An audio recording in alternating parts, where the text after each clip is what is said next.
Yay. Okay, perfect. The chat's showing up. So now you guys who are on, as we kind of wait for the folks who might be joining late to come on in, I would love to hear who's here today. Like, where do you teach? What do you teach? What are you hoping to learn when you signed up for a session titled, like planning and preparing for these learning experiences? And then if you could answer the icebreaker question, which is just a simple, like, over the last 7 days or in the last week or so, what has been energizing you, kind of like filling your cup, getting you excited, and what's been kind of challenging or draining and kind of consuming a lot of your energy? So I'm going to go ahead and let you guys engage in that for 2 minutes. We'll let anybody who might be joining us just a little bit late today kind of come in, and then we will jump into content. So welcome, and I am excited to kind of see who all's in the room and kind of how your weeks have been in terms of those draining versus energizing experiences. And it can be professional or personal, whatever you're comfortable sharing. So I'll mute myself while you're doing that.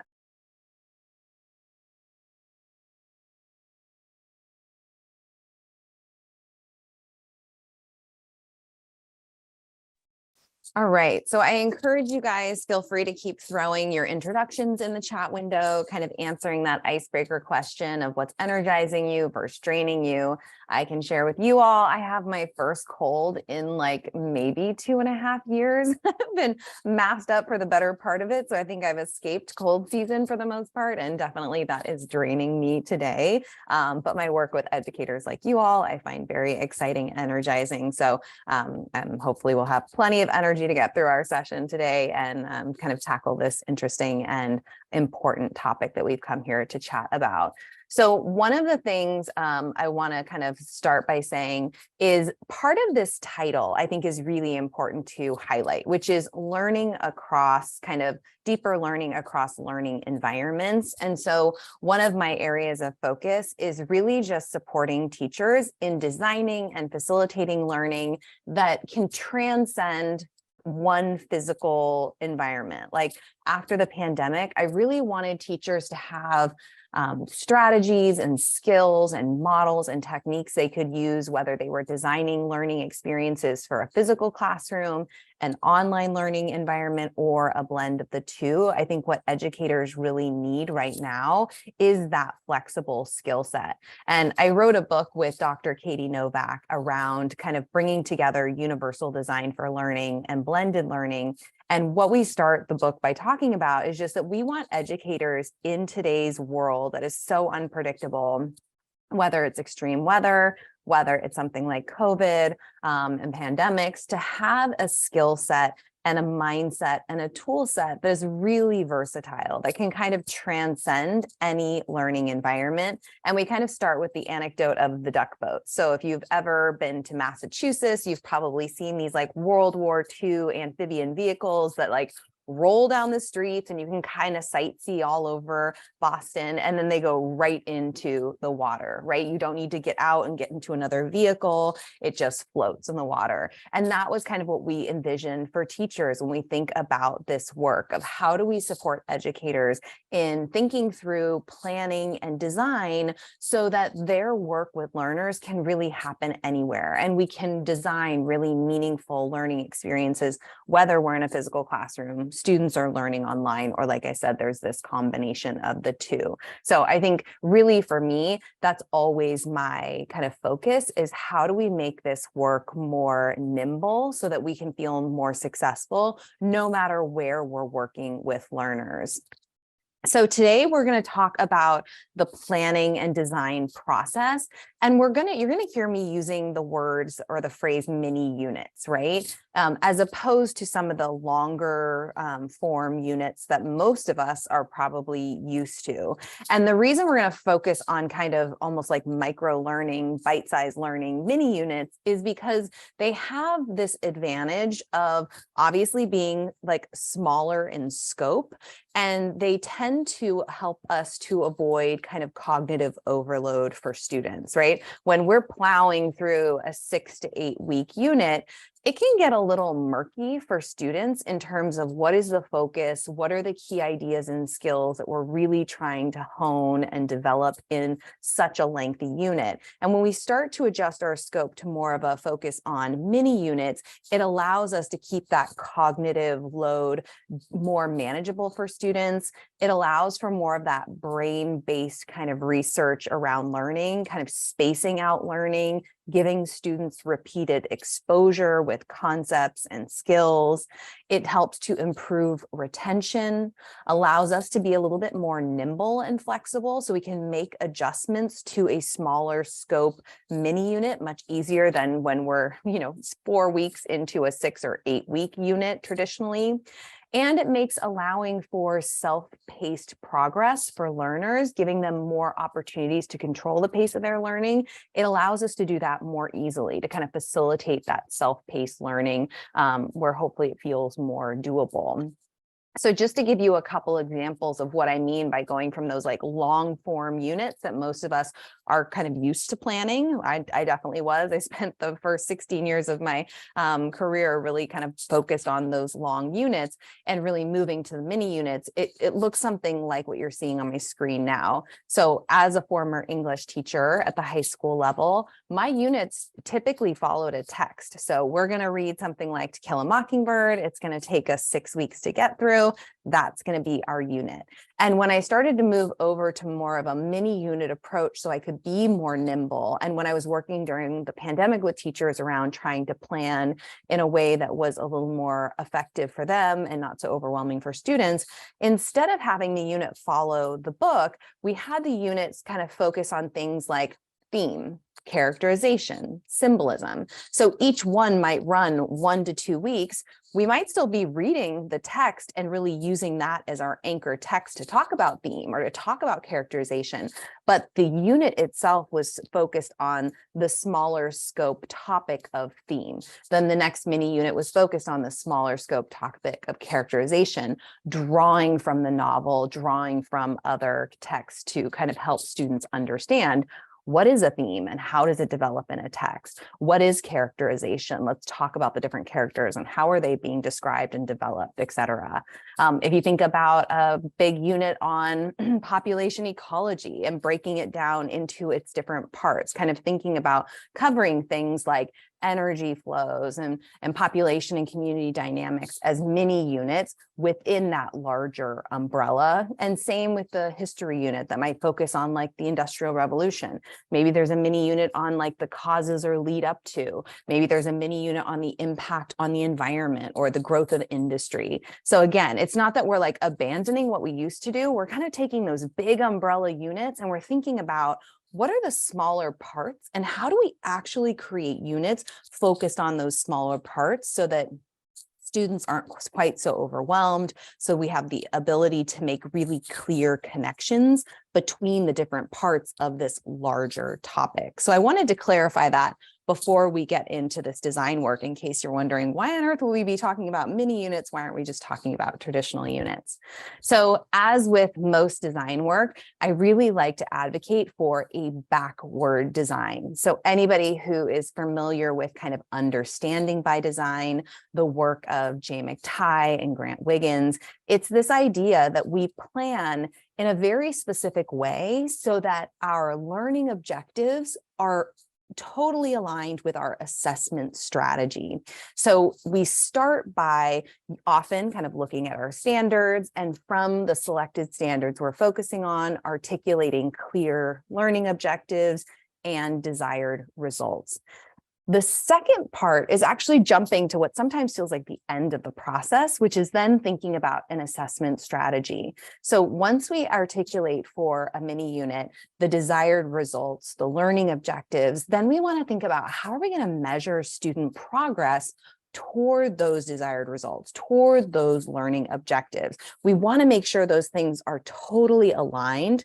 Then we get into what I think of as the fun part of design, which is thinking through that learning path, that step 3 of what learning experiences, what instruction, what meaning-making activities are going to help students to progress down a path so they can be successful on that learning or on that assessment and really meet those learning objectives. And part of my work as somebody who's a big fan of blended learning is really thinking about how do we create some flexibility in the pathways that we give students, because we know not all students are going to acquire information the same way, process and make meaning the same way, and really kind of share their learning in the same way. So how do we create that flexibility as we think about that third stage, which is the planning of learning experiences and instruction? So curriculum mapping, which is maybe not the sexiest topic for educators, is a really important part of this, right? Thinking about creating what will essentially be a roadmap for you and your learners. Going through a curriculum mapping process can help us to be really intentional with our design work, which is critical if we're going to thrive in kind of these more flexible teaching and learning landscapes that we seem to be encountering as educators, right? Being tasked with teaching with more technology and being a little bit more nimble. It can also help us to articulate in a unit, we may have always done something before, but what are the true must-dos for our work with students, and what are the may-dos, right? The things that we'd like to do, but we might not get to. We want to know what is absolutely essential, do we think, to move students toward those desired outcomes, those learning objectives. Those are our must-dos. And then the may-dos are the things that we would love to do if we have time, or maybe they're the things we set up our advanced students who need additional challenges to tackle if they are seeming like they're ready for a next level kind of task or learning experience. It encourages teachers to really anchor their design work in target standards and skills and concepts, and aligning those learning objectives with the assessment strategies that we're using. So as we get into the curriculum mapping process, which I'm just going to use as an opportunity to nudge your thinking about design work, we're basically trying to answer questions like, what is it that we want students to learn? When is it being learned? How is learning being measured and assessed? How is information being transferred? And how is meaning being made? And how can we make sure students enjoy agency and meaningful choice in the learning process? And so agency simply is when we give students more meaningful choices about their learning experience. And so you'll hear and you'll see examples in the work I'm going to share with you and the resources I'm going to share with you that are really designed to get students enjoying more agency in terms of their learning experience. So as we get into this kind of curriculum mapping process, really what we're trying to do is make sure our course content and the assignments we're asking students to complete are aligned with the standards at the heart of these mini units, that we're really organizing our mini units and our lessons to kind of follow these logical sequences that are designed to help all students make progress toward firm standard aligned goals. We want to, as much as possible, position the student as the active agent in the learning experience. We want them doing the work, engaging in the conversation, making the meaning. We obviously want them to reflect rigor and depth and breadth, and hopefully provide, as I said, those kind of learning pathways that are a little bit more flexible, allowing students some opportunities to make key choices to figure out which pathway is going to work best for me as a learner. And obviously we want to drive higher order thinking skills and in kind of include some rich media so that students can engage with information in different ways, be that, articles or videos, podcasts, interactive websites. So one of the resources I'm going to share with you just in a moment is this kind of curriculum mapping planning document for mini units.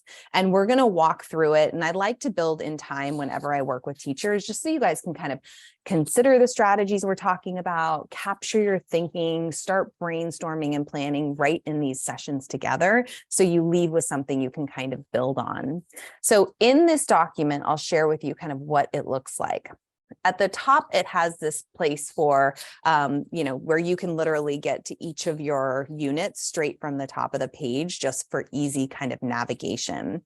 Then there's a spot for you to think about, okay, if I'm planning a mini unit, what is the topic, the focus, the subject? So you might even want to think about one of your units you're teaching this second semester, and what is a smaller subsection or subpart or subtopic of that unit that you could start to think about maybe bringing out of that larger unit and creating a mini unit around. I think whenever we anchor this work in actual curriculum and units and topics we have to cover, the more meaningful it will be. Then you'll see a place for anywhere from 1 to 3 kind of target standards. Because these are short form units and they're only lasting usually around 1 to maybe edging into a 3rd week, but usually not. We want to limit the amount of target standards we really want to focus on, so we're not overwhelming ourselves or our students and trying to cover too much in a mini unit. And then from those standards, we articulate learning objectives. These are the things we want students to be able to do, understand, or know at the end of this mini unit.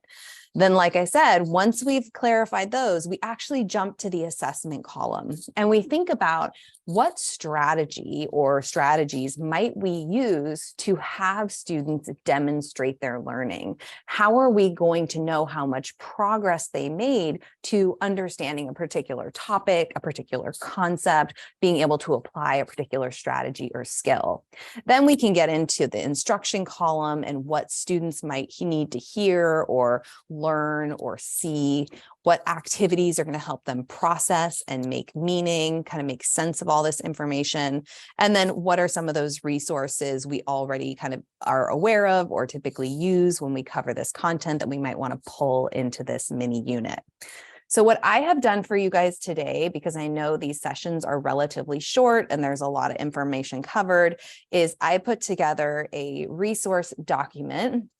And so for each section of our work together, you're going to see a collection of links. And so the first one is around the welcome activity. Even though we're in a webinar mode and it kind of limits how much we can chat and share, obviously I always start out with an introduction and an icebreaker. I think it's really important to give students, whether they're adult learners or whether they are, young learners, the opportunity to just connect at the start of any class, be it in person or online. And so I have a collection of kind of these sentence starters that are designed to help build community. So the very first thing, if you click on that link I just put in the chat window, is this kind of conversation starter slide deck, which you can bookmark because it's not going anywhere. And I just continually kind of add discussion starters to this. You'll see the one we started with today.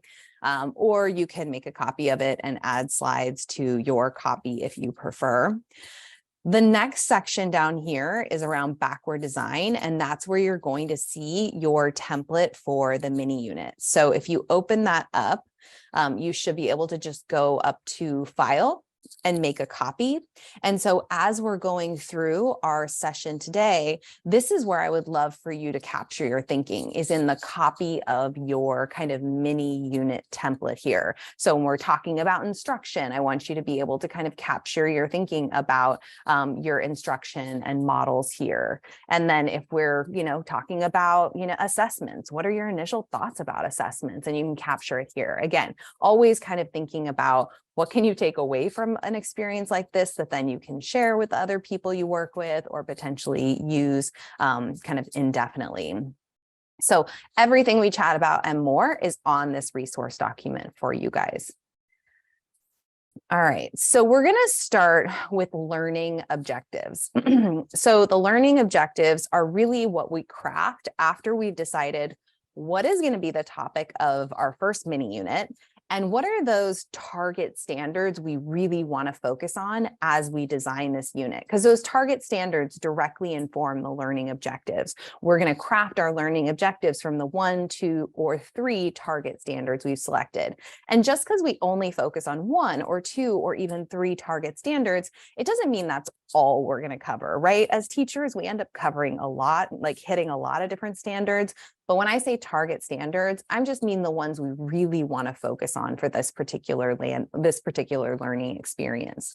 So when we think about learning objectives, again, it's answering that question of at the end of this week or at the end of this 2-week mini unit, what do I want students to know, understand, or be able to do? And it's helpful if we use a kind of active verbs to describe the learning objectives. We want to make sure the verbs are measurable. There are things like explain, discuss, compare. Keep the wording specific, and I like to keep it really student friendly, so students also can be made clear, like, hey, this is what we want you to be able to do at the end of this unit. This is what you're working toward. That clarity, I think, is really important for them. And then maybe even thinking about, as you're crafting these learning objectives, where are they kind of falling on the Bloom's taxonomy? And do we want to nudge ourselves and our students a little higher with one or more of these learning objectives for this particular unit? So I've thrown a resource document at you, and what I would love for you to do for this first your turn, and whenever you see a your turn, it just means I'm going to give you a couple of minutes, whether it's 3 or 5 minutes, to do something. So I'd love for you to make a copy of that curriculum mapping document, and if you have any trouble making a copy, just shoot me a note in the chat window. I'm happy to be a resource for you. And then think about this second semester and maybe one of your larger units.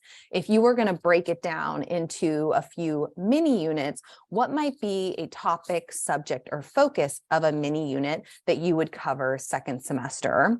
And then from there, you can think about a target standard or two, articulate learning objectives. Keep in mind, we want those learning objectives to be measurable, because the next thing we're going to do is try to figure out how will we assess progress toward these learning objectives. So as you guys are working, I consider this kind of like Tucker time if you need me. So if you have a question, you need a thought partner, you want to brainstorm, you want to run an idea past me, just put it in the chat window. I will mute myself so I'm not distracting you guys as you work. I'll set the timer so you can kind of self-pace. But if you hit any bumps, have any questions, need any support, please don't hesitate to ask.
All right, so I'm going to bring you guys back together. If you feel inspired, I would love to have you put in the chat window just like the topic of the mini unit you were starting to think about. Was there like a subtopic of a larger unit that you were kind of mulling over as you made a copy of the mapping document? Maybe even sharing a learning objective if you feel inspired. I know sometimes in these sessions when you can't be in a breakout room, it's like you think you have an idea, you maybe want some feedback on it, or you want to know if you're on the right track. So I encourage you to use the chat window for that and ask any questions you want, because when you guys get back into the next year turn, I'll go through the chat and just see what you guys shared. I'm happy to give you some feedback or to answer any questions that pop up while I'm kind of moving on to this next section, which is thinking about that connection between the learning objectives and the desired outcomes, right? So it's kind of interesting to go straight from, okay, these are the learning objectives. This is what I want students to know, understand, be able to do. And now I'm thinking about an assessment strategy.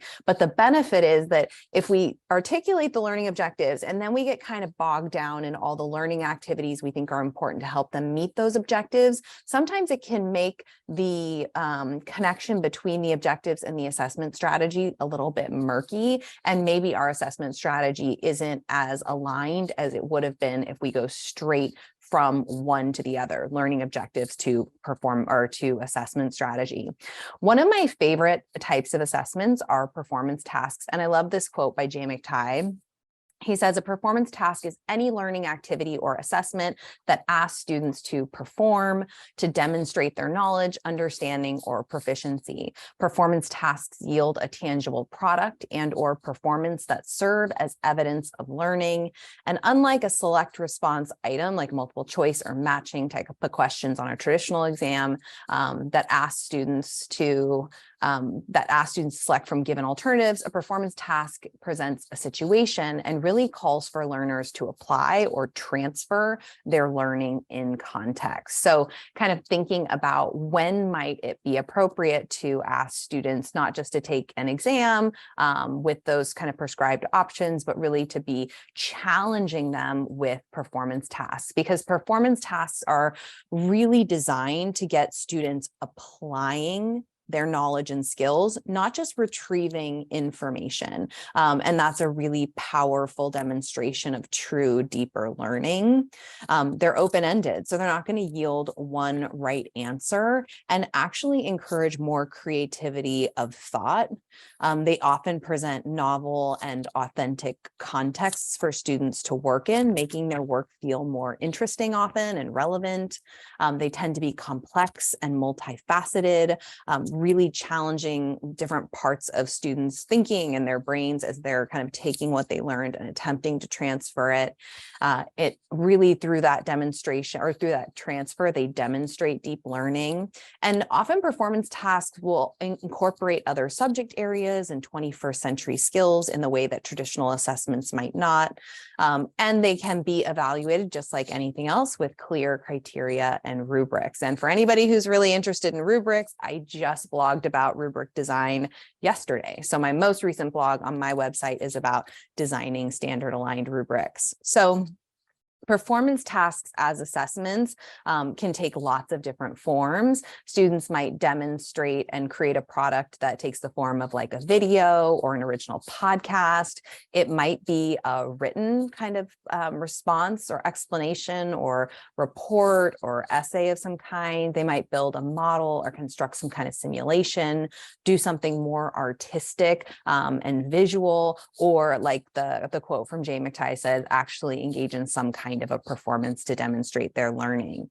Now, one of the things I said early on today was really thinking about flexibility and different pathways. And even when we're talking about assessment, if we have identified the target standards at the start of a mini unit, then those target standards, much like I wrote about in this blog I published yesterday, we're using those standards to create the criteria for the rubric we are going to use to assess the student work. So we should be able to give students some agency and choice around their assessment strategy. So if we want to give them a performance task as a form of authentic assessment, maybe we give them 2 different scenarios to choose from and even 2 different products to create to demonstrate their learning. So they get to make a decision about which scenario are they more drawn to that they want to engage with, and which product are they more excited to generate or create to demonstrate their learning.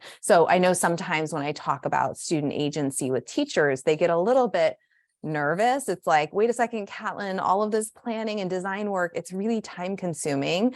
And now you're asking me to build in a bunch of meaningful choices, and that feels daunting, which I can totally appreciate given how spread thin most educators are. But I tell teachers, don't feel like you have to give a bunch of options. Just start with a would you rather, right? It makes that choice and giving students choice a little bit more sustainable from a design perspective. And so let's go back to your resource document. In your resource document, I have a blog I've written about kind of the value of replacing, maybe not all, but some exams with performance tasks. I have that would you rather performance task template in there if you want to play with it. And then I also linked to some of Jay McTighe's work on performance tasks, which is really, he's done such a beautiful job creating resources for educators.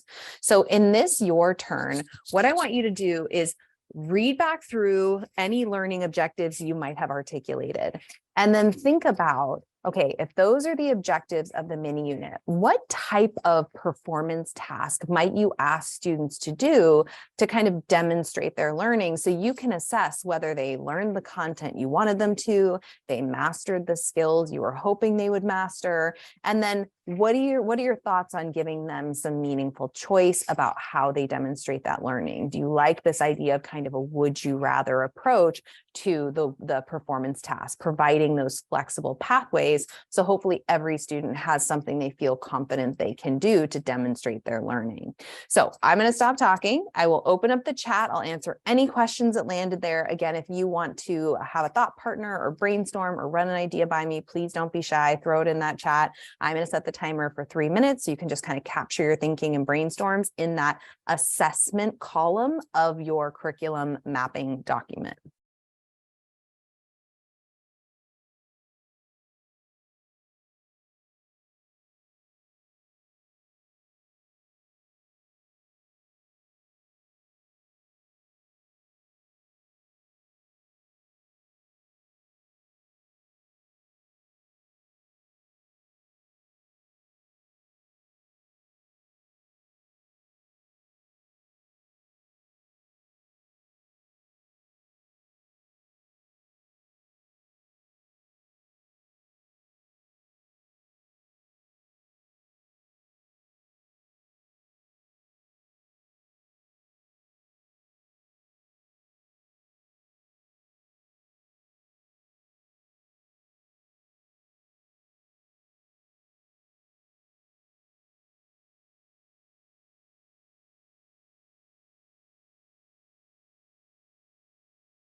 All right, I'm going to pull you guys back together. And if you had any kind of assessment strategies, maybe performance task ideas kind of floating around that you kind of captured on your curriculum mapping document in that assessment column, I would love for you to throw it into the chat window just to share in case people were a little stuck, or that way we can kind of benefit from learning with each other.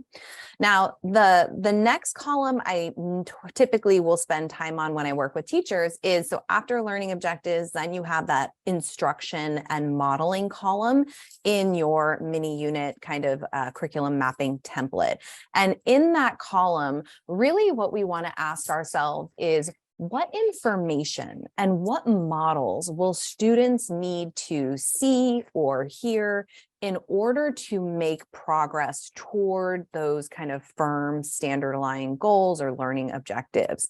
So we want to be really nuanced about this, like identifying the specific explanation. So for Catherine's example on the specific subtopic of ratio, what will students need to hear from you or see from you in a model in order to understand how to kind of work with ratios in a particular way?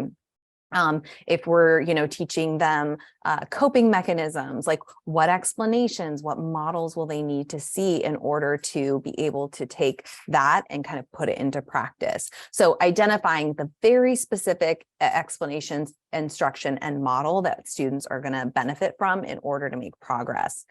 The next thing, as we talk about really kind of thriving in flexible all learning landscapes, is which of these explanations and which of these models might be best presented in a video, and which would be best presented in maybe differentiated small group instruction with the teacher. So one of the things I do a lot around work around is helping teachers to figure out, what are those explanations? What's that instruction? What are those models they can shift into a video format? Because they are going to say the same thing the same way to all students. Because if you're going to say the same thing the same way for everybody, or show them a process in the exact same way, or the exact same model, then those are best captured in video, because what that does is allow students to control the experience. They can pause, they can rewind, they can rewatch that explanation as many times as they need to. Then what are those explanations or models that are really going to benefit from some differentiation? Maybe you're going to explain things differently or use different words or examples as you explain something. Maybe you're going to choose different prompts or problems at different level of academic rigor and complexity based on the group of students you're working with. So to give you an example from my subject area, as an English teacher, I spend a lot of time on writing, right? Most of us, it doesn't matter what discipline you're in, most of us cover some type of writing. And so for me, there were certain explanations like, what is a thesis statement? How do you write one? Where does it belong in your essay? I would basically say that the same way for everybody. And a video also increases accessibility because kids have so much more control over it, because they can add closed captioning. If you host your video on YouTube, they can actually slow down the pace of the video. All of that has a lot of benefits for learners.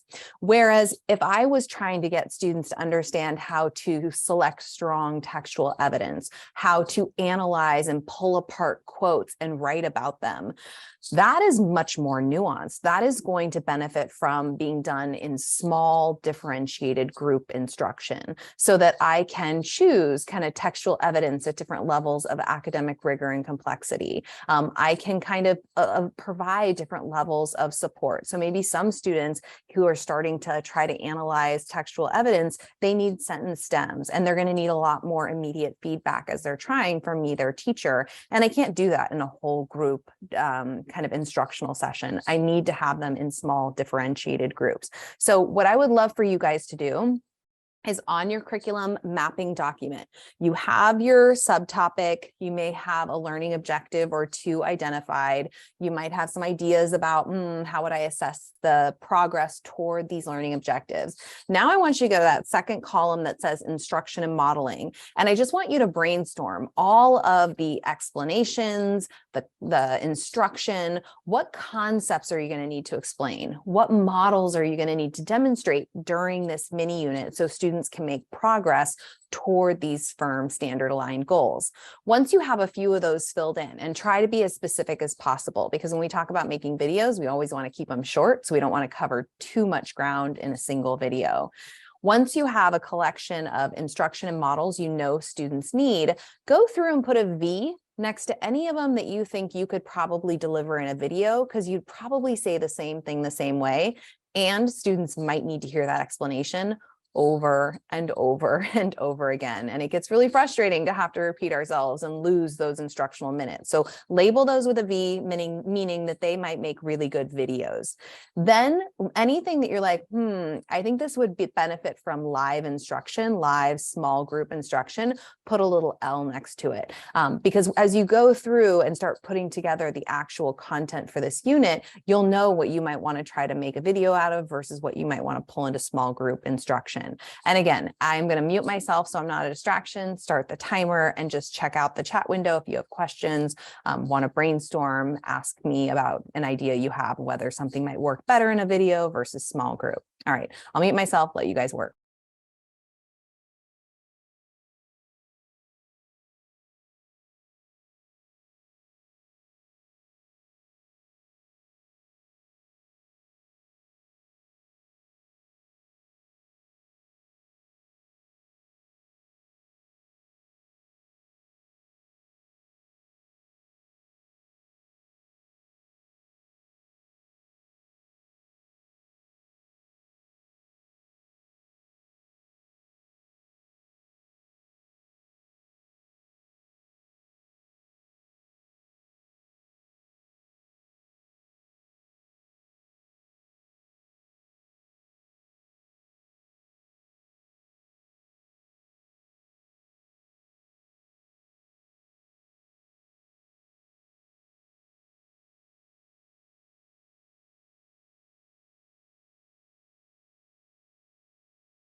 All right, I'm going to pull you guys back. And another thing, if you are interested in sharing, is you are going through this, if you have one example of a video, kind of an example of what you might put in a video versus something you might put into small kind of differentiated group instruction, because the video is something you'd kind of say the same way versus small group instruction is something you'd want to differentiate or really have more hands-on kind of opportunities to work with students or give them feedback. I would love to have a few of you guys share some just examples. So if anybody was kind of struggling to make that distinction, maybe some of those examples in the chat window will help. All right. Then we have the next column over, the third column over is our activities column. And I like to think of this as like meaning making, right? So when we think about instruction and models, we're really kind of transferring information. We're helping students to understand concepts, strategies, and skills. But then they need time to like process. Sometimes they'll do some individual tasks to try to make sense of what they learned. A lot of times they'll need to kind of bounce ideas off of their peers and their classmates as well to learn.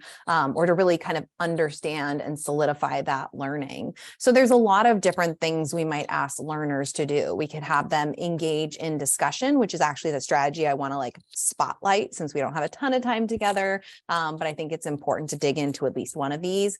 We might have them making connections. That might be connections in a piece of writing. It could be connections in a visual kind of display or concept map.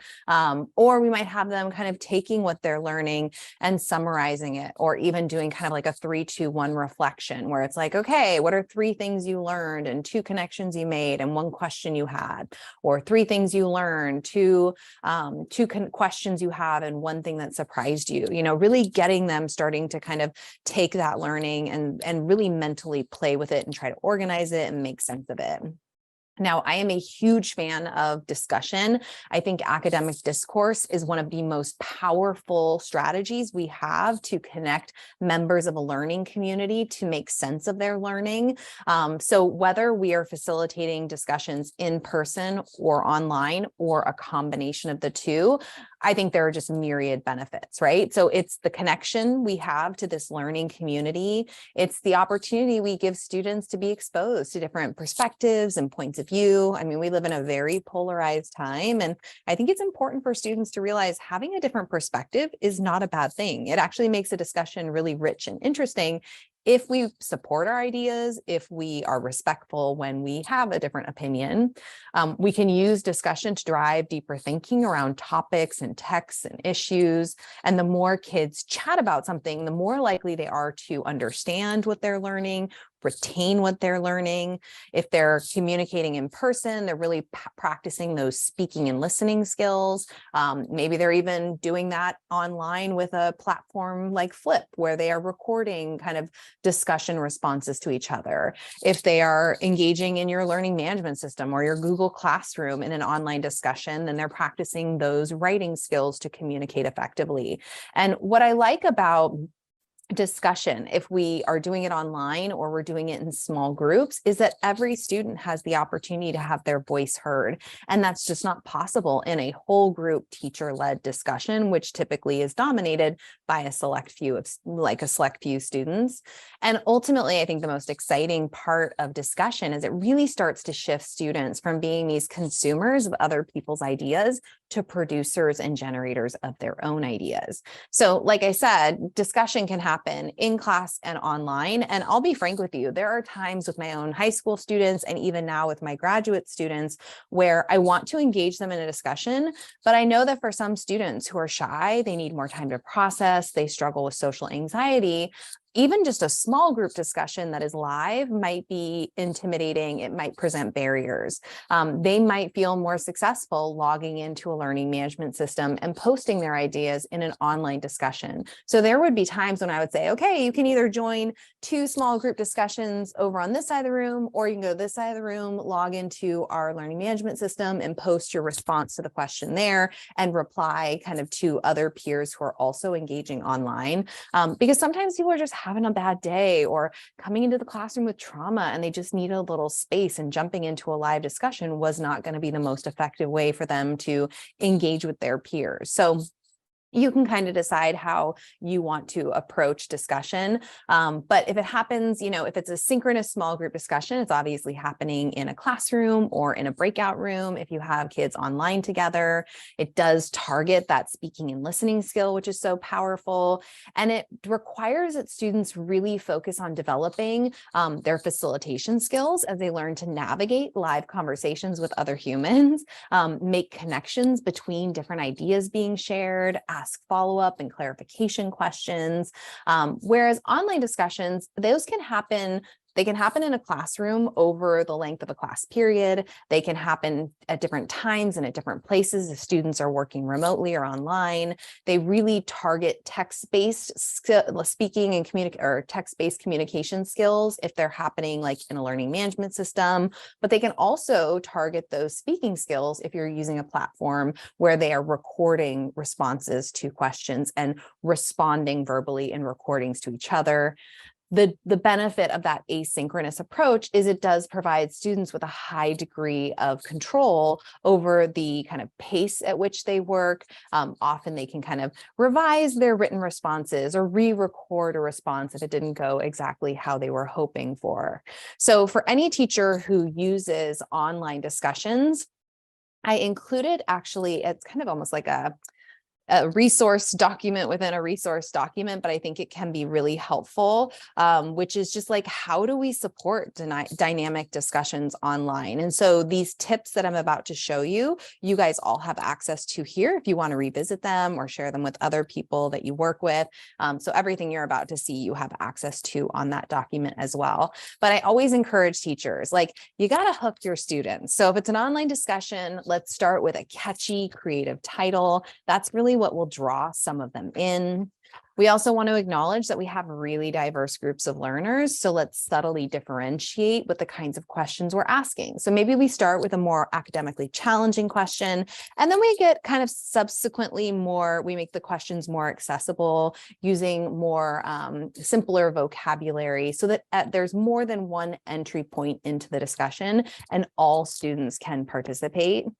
I encourage teachers to kind of vary their question types. I'm a big fan of analytical questions as an English teacher, so I really had to push myself to integrate other kinds of questions, compare and contrast, reflection questions, debate questions, so that it always felt kind of fresh and interesting from a student perspective. Inserting media, I think, is absolutely key because we are teaching such a visual generation of students. So whether it's a photograph or a video clip or an infographic or a chart of some kind, something to just grab that visual attention. And then always, always, always including some directions for, hey, once you answer this question, you are not done. You are a member of a discussion. So you need to reply to X number of people. And so one of the things we won't have time for now, but that I'd love for you to think about as you're looking at this mini unit, can you design a discussion question either for small groups or for an online kind of forum that takes some of these tips and puts them into practice and is really designed to drive some higher order thinking around the topic or kind of the subject of your mini lesson? Because again, I think discussion is such a beautiful way to allow students to engage in this meaning-making process together. And then embedding those instructions for participation is key. If we don't say, hey, once you've posted your response, you need to read and respond to at least 2 other students, compliment strong points made, build on ideas shared, ask questions, respectfully disagree.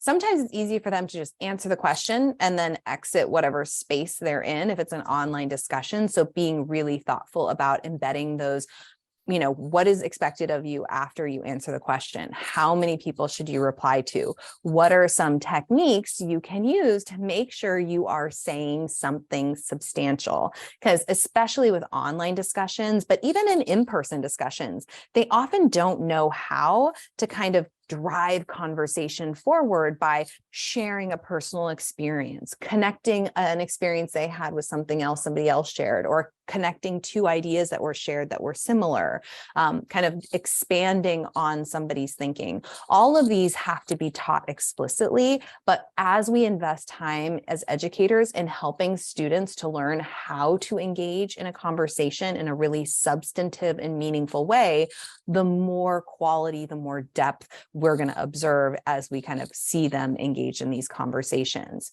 And it might require some language training wheels, some sentence stems, so that they get comfortable understanding, okay, what does it look like to build on an idea shared? What does it sound like to respectfully disagree with somebody or to compliment a specific point another student made? So thinking about the supports and scaffolds that students might need to engage in meaning making via discussion and making sure we have those available to students. If you're going to do small group discussions, which I prefer definitely to the whole group conversation, just because in a whole group conversation, only a handful of students are probably going to have their voices heard. There's not that equity of sharing happening. So I like to kind of, if we're going to do small group discussions, I put a small group in each corner of the classroom.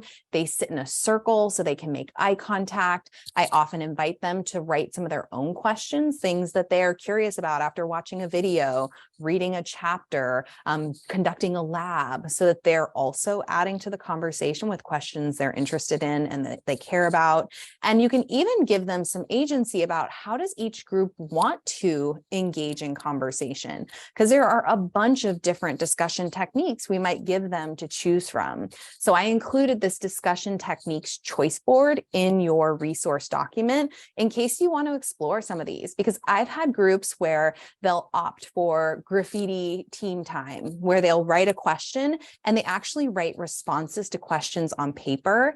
And I remember being a little like hesitant whether I was going to like this strategy. And I was blown away by how honest and respectful and how in-depth some of these responses to each other in real time, in person, but in writing, really how it drove their conversations forward. So again, it's even thinking about discussion through that lens of student agency. So if you're inspired after we get off the call, because we've got like a minute and a half left, I'd love for you to be thinking about that activities column and brainstorming the kinds of learning activities you think would really help your students to process the information you know you're going to present, whether it's in video or in small group discussion or small group instruction, and maybe even try your hand at writing a sample discussion question that you might post online or on Flip if you're going to use that platform. Or even thinking about those in-person discussion techniques and how you might use them in small groups to facilitate real-time conversations that allow students to choose the discussion technique or pathway that's going to work for them. So I want to thank you guys for coming today. And I just want to let you know there are so many free opportunities for you to continue learning. I would love for you to put a bug in your ear. Any person you work with who you think might enjoy these sessions. I have the pleasure of leading quite a few of them. There's actually more than this, but this is all I could fit on my slide. So if you're curious about instructional delivery across learning environments, assessment and data-driven design, metacognitive skill building, engaging parents and families, I would love to have you join me for a future session. And if you have any questions about today's session, maybe you're implementing something or you're working with your curriculum map and something pops up for you, you can reach me through my website. You can find me on Twitter. You can find me on Instagram. I'm a little lazy on LinkedIn and Facebook, just to be honest. So definitely Twitter, Instagram, or just posting a question or a comment to my website is probably the best way to get in touch with me. But I want to thank you all for spending an hour with me. It was my pleasure. I'll hang on for a couple of minutes to answer any last questions you might have. And again, have a wonderful rest of your day. I hope to see some of you at the next session.